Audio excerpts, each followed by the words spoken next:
ஹாடாமேஸ் இன்னைக்கு வந்து காதல் சைக்கோட ஃபைனல் பார்ட் தான் வந்து பார்க்க போகிறோம். ஸோ ஏதோ ஒன்று பேசி ஏதோ ஒன்று முடித்து கடைசியில் வந்து காதல் சைக்கோட என் பார்ட்டுக்கு வந்து வந்தாச்சு. ஸோ லாஸ்ட் பார்ட் பார்க்கலன்னா போய் பார்த்துட்டு வந்துடுங்க. லாஸ்ட் பார்ட்டில் வந்து ஜேக்கி உங்ககிட்ட எல்லா உண்மையுமே வந்து சொல்லியிருந்திருப்பாரு. ஸோ நீங்கள் 2 பேரும் பேசிகிட்டு இருக்கையில் ஒரு கார் வந்து ஸ்டாப் ஆகி நின்றுருக்கோம். இதோட தான் நம்ம வந்து லாஸ்ட் பார்ட் வந்து ஸ்டாப் பண்ணியிருந்தோம். ஸோ த ப்ரெசன்ட் சீன், ஒரு கார் வந்து ஸ்டாப் ஆகுது, நீங்கள் அப்படியே எழுந்திரிச்சு நிற்கிறீங்க. ஜேக்கி வந்து உங்களை வந்து பிடிச்சிருக்காரு. பிகாஸ் உங்களுக்கு கொஞ்சம் எமோஷ்னல் லைட்டாக வந்து தலை வந்து சுற்றுற மாதிரி இருக்கும். அந்த கார்லேருந்து ஜேக்கியோட ஃப்ரெண்ட் வந்து இறங்குறாரு. ஸோ ஜேக்கி வந்து அவர்கிட்ட போயிட்டு, என்னடா இங்கே எதுக்கு வந்த? அது வந்து மாமா தான் வர சொன்னார், அவரை கூட்டிக்கிட்டு. ஐயோ எதுக்குடா இப்போ தேவையில்லாத வேலை பார்க்குறீங்க? இப்போ தான் அவளுக்கு தெரிய வந்துச்சு. நானே இப்போ தான் ஒவ்வொன்றா சொல்லி அவளை கன்வின்ஸ் பண்ணிகிட்ருக்கேன். இப்போது நீ பாட்டு அவர் இங்கே கூட்டிகிட்டு வந்துட்ட. யாராவது நீ வந்ததை பார்த்துருந்தா என்ன ஆயிருக்கும் அப்படின்னு வந்து பேசிகிட்டு இருக்காரு. நீங்கள் வந்து பக்கத்தில் போகிறீங்க. அப்போ காரில் பின்னாடி யாரோ உட்காந்துருக்க மாதிரி இருக்குது. அம்மா இவர் யார், காருக்குள்ளே யார் இருக்கா அப்படின்னு நீங்கள் கார்கிட்ட போகிறீங்க. ஜேக்கி உங்கள் கையை பிடிக்கிறாரு. அப்போ டோர் வந்து ஓப்பன் ஆகுது.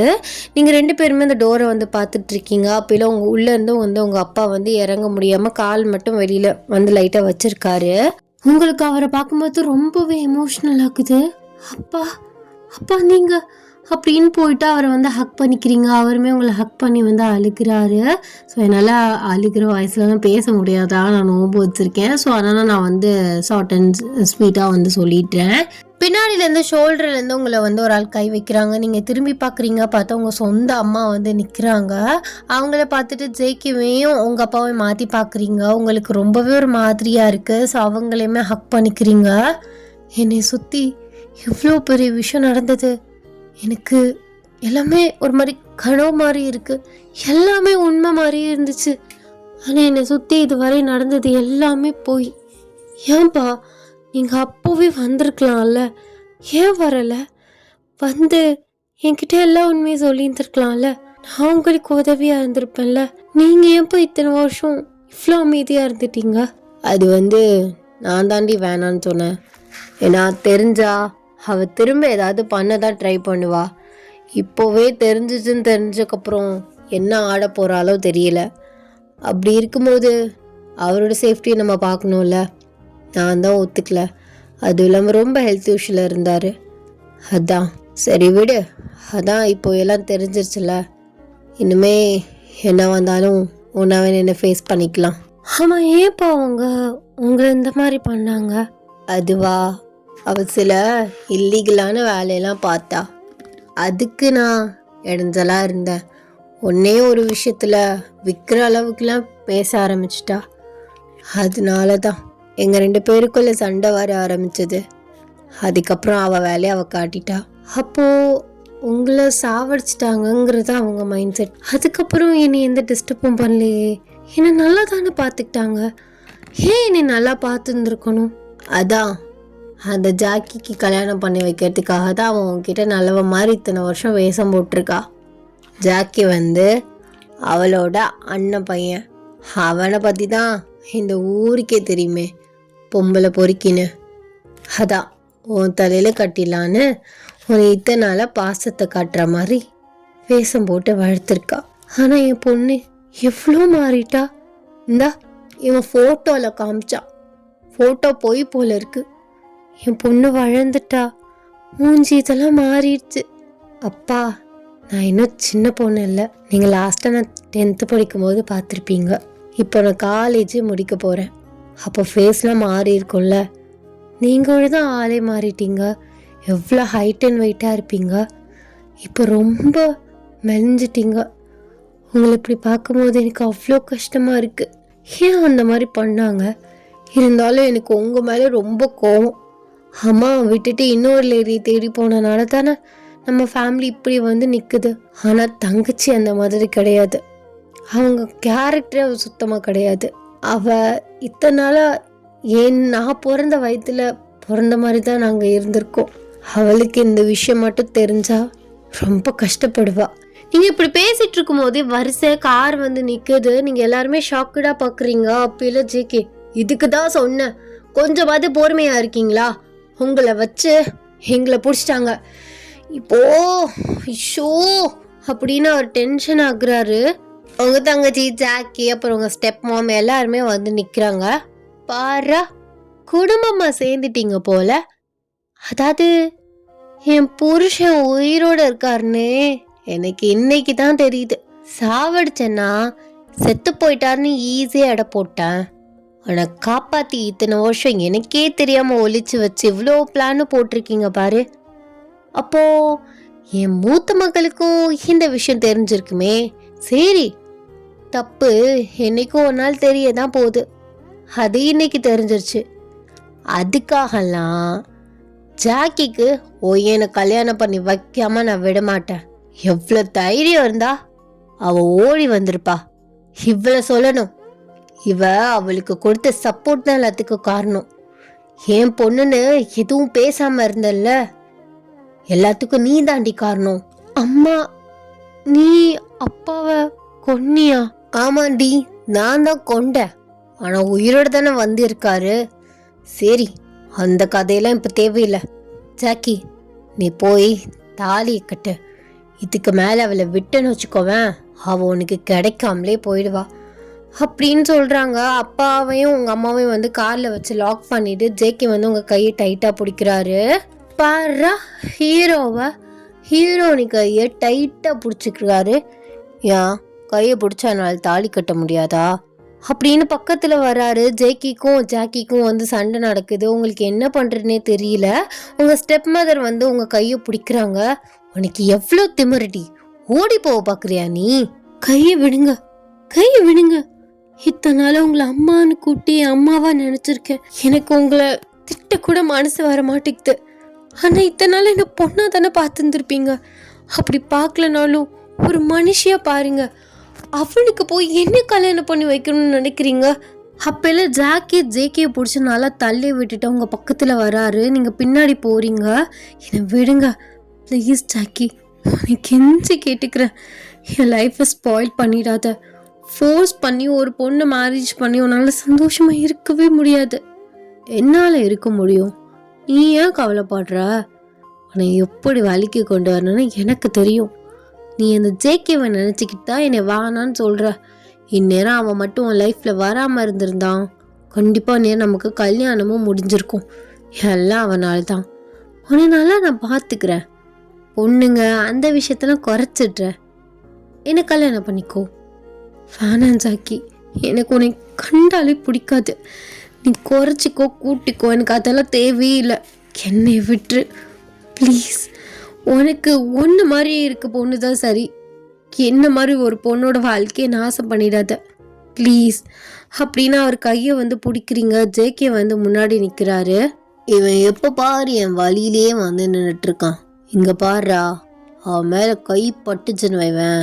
இங்கே நடக்கிறத வேற. அவள் எனக்குன்னு பிறந்தவ, அவள் எனக்கு மட்டும்தான். அப்போ அந்த இடத்துக்கு போலீஸ் வந்து வருது. எல்லாருமே திரும்பி பார்க்குறீங்க. பாரு, உன் மாமியார் வீடு ஒன்னே தேடி வருது. அதாண்டோ உனக்கு சரி. அப்பெல்லாம் ஜாக்கி வந்து பல்ல கடிச்சிட்டு அடிக்க வராரு. போலீஸ் வந்து ஜாக்கி அப்புறம் உங்க ஸ்டெப் மாம் 2 பேருமே வந்து பிடிச்சிடுறாங்க. எங்களை எதுக்கு பிடிக்கிறீங்க? இவன் தான் எங்க பொண்ணை கடத்தி கொட்டிட்டு வந்துட்டான். முதல்ல அவனை பிடிங்க. உங்க ஹஸ்பண்ட நான் தான் கொலை பண்ணேன் அப்படின்னு நீங்களே உங்க வாயால சொன்னீங்கல்ல, அதுக்கு தான் உங்களை அரெஸ்ட் பண்றோம். அண்ட் இவனை எதுக்குன்னா ஒரு பொண்ணை ஃபோர்ஸ் பண்ணி கல்யாணம் பண்ண வந்தான், அதனால இவனை அரெஸ்ட் பண்றோம். யார் உங்களுக்கு அப்படி சொன்னது? யார் சொன்னது? இவன் சொல்றத நம்பிட்டு இருக்காதீங்க. நீங்களே உங்க வாயால சொல்லியிருக்கீங்க. வீடியோ ப்ரூஃபோட கேஸ் பதிவாயிருக்கு. முதல்ல வாங்க, எதா இருந்தாலும் கோர்ட்ல பேசிக்கலாம் அப்படின்னு போலீஸ் வந்து எடுத்துட்டு வந்து போயிடுறாங்க. நீங்க ரிலாக்ஸ்டா ப்ரீத் பண்ணிட்டு அப்படியே வந்து ஜேகே வந்து பேக் ஹக் பண்றீங்க. அவர் அப்படியே ஸ்லோவா உங்க கையை வந்து பிடிக்கிறாரு. பயந்துட்டியா? ஆமா, ரொம்ப பயந்துட்டேன். என்ன நடக்க போகுது, அவன் தாலியை கட்டிடுவானோன்னு அந்த ஒரு செகண்ட் அப்படியே உயிரை நின்றுச்சு. அப்படிலாம் நடக்க விட்டுருவேனா? நீ எனக்குன்னு பிறந்தவ. அவன்கிட்ட சும்மா சீனுக்காகலாம் சொன்னேன்னு நினைக்காத. உன்கிட்டயும் அதான் சொல்கிறேன். எனக்குன்னு பிறந்தவளை என் கண்ணு முன்னாடி இன்னொருத்தவனுக்கு நான் எப்படி விட்டு கொடுக்க முடியும்? சொல்லு அப்படின்னு உங்களை ஸ்லோவாக ஹக் பண்ணுறாரு. நீங்களுமே அவரை டைட்டாக ஹக் பண்ணிக்கிறீங்க. அப்பா அப்பாலாம் சேஃபாக தான் இருக்காரு. கொஞ்ச நேரம் ஹக் பண்ணுறது பொறுக்காதே, உடனே எப்படி நழுவிட்டு போகலான்னு பிளான் பண்ணுறியா? அப்பாவும் அம்மாவும் உள்ள காருக்குள்ளே சேஃபாக தான் இருக்காங்க. அப்படியா, நான் போய் பார்க்குறேன் அப்படின்னு நீங்கள் நழுவிட்டு வந்து ஓடுறீங்க. அதானே, எப்படியாவது நழுவிட்டு ஓடிடணும், கொஞ்ச நேரம் கூட நிம்மதியாக இருக்க விட மாட்டான் அப்படின்னு அவருமே கார்கிட்ட வந்து வராரு. அப்பா அம்மா அவங்க 2 பேருக்கும் ஒன்றும் இல்லையே? இல்லை, நாங்கள் நல்லா இருக்கோம். உனக்கு ஒன்றும் ஆகலையே? இல்லைப்பா, நான் நல்லா இருக்கேன். அப்போ தான் நீங்கள் திரும்பி பார்க்குறீங்க, உங்கள் தங்கச்சி நிற்கிறா. நீங்கள் ஓடி போய் அவளை டைட்டாக ஹக் பண்ணிக்கிறீங்க. அவளுமே உங்களை டைட்டாக ஹக் பண்ணிக்கிறா. எப்படி இருக்க? அவங்க ஏதோ ஒன்று திட்டி அடித்தாங்களா? இல்லடி, அவங்களாம் எதுவும் பண்ணல. நீ எப்படி இருக்க? அப்பா இருக்காரா? ஆமாம், அப்பா இருக்காரு, வா அப்படின்னு நீங்கள் கூட்டி போகிறீங்க. ஸோ அவங்க 2 பேருமே ஹக் பண்ணி ரொம்ப எமோஷ்னலாக இருக்குது. ஸோ அந்த இடமே, இப்படி ஒரு கொடுமையான அம்மா கிட்டே எங்களை விட்டுட்டு போயிட்டீங்களே. ஆனால் நாங்கள் நினச்சி கூட பார்க்கல, இத்தனை வருஷம் கழித்து நீங்கள் திரும்ப எங்ககிட்ட வருவீங்கன்னு. அம்மா போனா என்ன, அப்பா நீங்கள் இருக்கீங்க, இன்னொரு அம்மா அவங்க இருக்காங்க. அவங்க தப்பு பண்ணியிருக்காங்க. கண்டிப்பாக அம்மா அதுக்கான பலனை அனுபவிக்கணும். அம்மான்னு சொல்லவே எனக்கு மனசு வர மாட்டேங்குது. இவ்வளோ பெரிய வேலையை பார்த்துருக்காங்க. எப்படிப்பா இருக்கீங்க? நான் நல்லா இருக்கேன்டா. நீங்கள் 2 பேரும் நல்லா இருக்கிறத பார்க்கும்போது எனக்கு நிம்மதியாக இருக்குது. ஆமாம் ஜேகே, எல்லாம் முடிஞ்சிருச்சுல, இன்னுமே ஏன் நம்ம இங்கே இருக்க? நம்ம வீட்டுக்கு போகலாமே அப்படின்னு சொல்கிறாரு. ஸோ உங்களை எல்லாருமே வந்து ஜேகே அவரோட வீட்டுக்கு வந்து கூட்டிகிட்டு போகிறாரு. உங்களை முன்னாடி வச்சுருந்த அந்த காட்டு வீட்டுக்கு. எல்லாருமே டீ குடிச்சிட்டு ரொம்ப சந்தோஷமாக பேசிகிட்டு இருக்கீங்க. அப்போல உங்கள் அப்பா கேட்குறாங்க, சரிம்மா என் மருமே எனக்கு எப்போ ஓகே சொல்ல போகிற? யாரப்பா கேட்குறீங்க? ஜேகேவையா? பார்த்தீங்களா, என்னமோ தெரியாத மாதிரியே ஜேகேவையான்னு கேட்குறா. உங்களுக்கு மருமை நிறையா இருக்காங்கல்ல, அதான் மேடமுக்கு நீங்கள் யாரை கேட்குறீங்கன்னு தெரியல. சரி டென்ஷன் ஆகாத, அவனுக்கு ஓகே சொல்லலாம் தான், ஆனால் இப்போ சொன்ன ஒரு மாதிரி சீப்பாக இருக்கும்ப்பா, அதனால் வேண்டாம். என்ன சீப்பாக இருக்கும்? அதெல்லாம் நான் ஒன்றும் நினச்சிக்க மாட்டேன். அது இல்லை, என்னோடய சுயநலத்துக்காக ஒன்று யூஸ் பண்ணிக்கிட்டேன்னு உனக்கு ஆல்ரெடி மைண்ட் செட் இருந்திருக்கும். இல்லை ஜாக்கி இதெல்லாம் விஷயம் தெரிஞ்சனால உன்னை ஏற்றுக்கிறேன் அப்படிங்கிற மாதிரி நினச்சிட்டியேன்னா அந்த லவ்க்கு வேல்யூவே இல்லாமல் போயிடும்ல. அப்பெல்லாம் ஒன்றும் நினைக்க மாட்டேன், நீ ஒத்துக்கிட்டா போதும். அதான் ஒத்துக்க மாட்டியே. என்ன உன் சுச்சுவேஷன் என்ன எனக்கு சொன்னாதான் தெரியுமா? எனக்கு தான் முன்னாடியே தெரியுமே. உன் மனசில் அந்த ஃபீலிங்ஸ் வரணும். வருதோ வரலையோ, வீட்டில் பார்க்குற மாப்பிள்ளைக்கு ஓகே சொல்லுவல்ல, அட்லீஸ்ட் அந்த மாதிரியாவது ஓகே சொல்றீ. என்னால் முடியலை. சரிடா பொறுக்கி, கல்யாணம் பண்ணிக்கிறேன். சந்தோஷமா? என்ன சொன்ன? சரிடா பொறுக்கி, உன்னை நான் கல்யாணம் பண்ணிக்கிறேன். சந்தோஷமா? ஐயோ எனக்கு இது போதும் அப்படின்னு உங்கள் சீக்ஸை பிடிச்சி டக்குன்னு கிஸ் பண்ணிட்டு அப்படி குதிச்சுட்டே வந்து ஓடுறாரு. பார்த்தீங்களா, இதுக்கு தான் பொறுக்கின்னு சொன்னேன். லைட்டாக சின்னதாக கேப் கிடச்சாலும் அதை ஃபில் பண்ணிடுவான். அதான் ஜேகேயோட டெக்னிக். எப்படி பேசிட்டே இருந்தாப்புல முத்தம் கொடுத்துட்டு ஓடுறான் பார்த்தீங்களா? ஆமாம், இப்போயே வந்து என்கேஜ்மெண்ட் வச்சுக்கலாம். இவ்வளோ விட்டுன்னு வச்சுக்கோங்களேன், மாற்றி பேசினாலும் பேசுவா. ப்ளீஸ் இப்போயே எப்படா வைக்கிறது? என்னோட பொண்ணோட என்கேஜ்மெண்ட், அதையும் மூத்த பொண்ணோட என்கேஜ்மெண்ட், எல்லாரையும் கூப்பிட்டு வைக்கணும். அதனால் இப்போலாம் வேணாம். சரி இப்போது சிம்பிளாக வச்சுக்கலாம். நான் ஒரு 2 ரிங் வாங்கி வச்சுருக்கேன் இவன் நினப்பிலையே. அதை நாங்கள் 2 பேரும் இப்போ எல்லாருக்கும் முன்னாடி மாற்றிக்கிறோம். அப்புறம் எல்லாருக்கும் பெருசாக சொல்லி பண்ணும்போது பெருசாக பண்ணிக்கலாம். என்னை இவ்வளோ வெட்டுன்னு வச்சுக்கோங்களேன், திருப்பி மாற்றி பேச வாய்ப்பு இருக்குது. அட பாவி, என் மேலே நம்பிக்கை அவ்வளோதானா? அவளை தாண்டி நீ திடீர்னு மாற்றி பேசுவ, அதுக்கு சொல்கிறேன். அவர் ஃபாஸ்ட்டாக போயிட்டு அந்த ரிங்கை எடுத்துகிட்டு வராரு. நீங்கள் 2 பேருமே அந்த ரிங்கை வந்து எல்லாருக்கும் முன்னாடி மாற்றிக்கிறீங்க. அப்படியே உங்களை கிஸ் பண்ணிக்கிட்டே வராரு. நீங்கள் அப்படியே பின்னாடியே போகிறீங்க. என்ன பின்னாடி போகிறா? அதான் ரிங் மாற்றிக்கிட்டோம்ல, நம்ம என்ன கல்யாணம் பண்ணியிருக்கோம், என்கேஜ்மெண்ட் தான் பண்ணியிருக்கோம், தள்ளிப்போ அப்படின்னு அவர் தள்ளி விடுறீங்க. ஸோ எல்லாருமே வந்து சிரிச்சுக்கிறாங்க.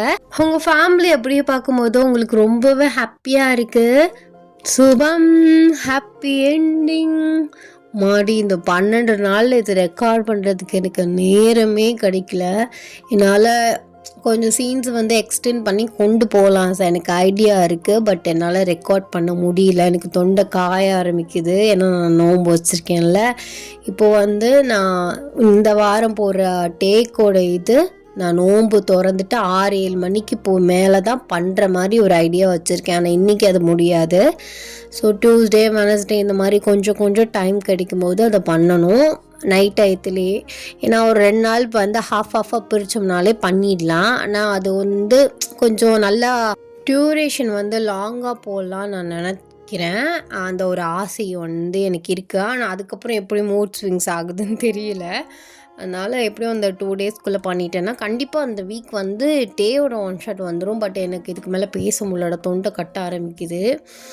ஸோ ஐ ஹோப் உங்களுக்கு இந்த மினி சீரீஸ் அந்த லைஃப் டைம் வந்து ரொம்ப பிடிச்சிருக்கும் நான் நினைக்கிறேன். ஸோ நானுமே ரொம்பவே நல்லா என்ஜாய் பண்ணேன். ஃபஸ்ட்டு நான் வந்து ஸ்டார்ட் பண்ணது ஜேகே வந்து ஒரு சைக்கோவாக போடலாம் அப்படிங்கிற ஒரு மைண்டில். பட் அது எதுக்கோ போய் எதுலேயோ போய் முடிஞ்சிருக்கு. So anyways I am so happy. So இந்த பார்ட் வந்து எப்படி இருந்துச்சுன்னு சொல்லிட்டு மறக்காமல் கமெண்ட்ஸில் சொல்லுங்கள். ஸோ நெக்ஸ்ட் பார்ட்டில் மீட் பண்ண முடிஞ்சிச்சு. ஸோ நெக்ஸ்ட் 1 ஷாட்டில் நான் வந்து உங்களை மீட் பண்ணுறேன். ஸோ அது வரைக்கும் எல்லோரும் சேஃபாக இருங்க. வாய்ஸ் வந்து கொஞ்சம் லோவாக இருந்தால் அட்ஜஸ்ட் பண்ணிக்கோங்க. என்னோடய சுச்சுவேஷன் புரியும் நான் நினைக்கிறேன். அண்ட் நெக்ஸ்ட் 1 ஷாட்டில் பார்க்கலாம். Tata, love you.